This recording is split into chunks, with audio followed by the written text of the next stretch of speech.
Un concours de plaidoirie qui démarre demain à Strasbourg, le plus ancien concours de plaidoirie francophone. Des Strasbourgeois feront partie de la compétition. Olivier, Stéphane, Jérôme Gosset ont assisté à leur répétition.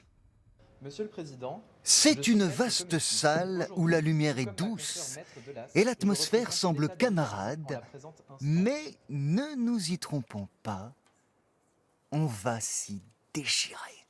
nous allons demander à votre cour de reconnaître les requêtes irrecevables sur le fondement d'une incompatibilité rationnée loci et rationnée personnée de la Convention. La Convention européenne des droits de l'homme.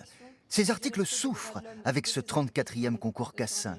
Le cas inventé tient en 4 pages, sous chaque mot une peau de banane, sous chaque date un piège, et la situation pas vraiment éclaircie par 17 pages supplémentaires de questions-réponses. Donc s'agissant tout d'abord de la liberté d'association. Le casse-tête, pas encore tranché, porte sur la responsabilité sociale des entreprises dans la protection des droits de l'homme lorsqu'elles travaillent à l'étranger. C'est potentiellement un cas qui pourrait être porté devant la Cour européenne des droits de l'homme et à laquelle la Cour devra répondre. Et nous, on essaye justement de trouver de quelle manière la Cour pourra y répondre lorsqu'elle sera amenée à devoir y répondre. Ces étudiants s'entraînent depuis des mois, ils ont rédigé 40 pages de mémoire et conçu 45 minutes de plaidoirie. Quel est le critère qui détermine l'application de la loi à une entreprise?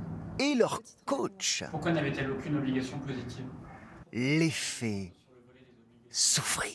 Mon but, c'est de leur poser des questions les plus difficiles possibles, de les amener parfois à se contredire et de les amener à se confronter à leurs contradictions.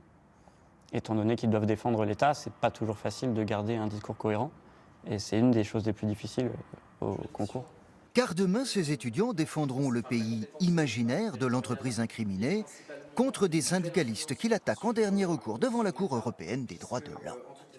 Les États ont une place dans l'évolution des droits de l'homme, parce qu'à la fin, ce sont les États qui ratifient les traités. Sans les États, il n'y a pas de droits de l'homme. Et de tels procès, même fictifs, font évoluer les droits de l'homme.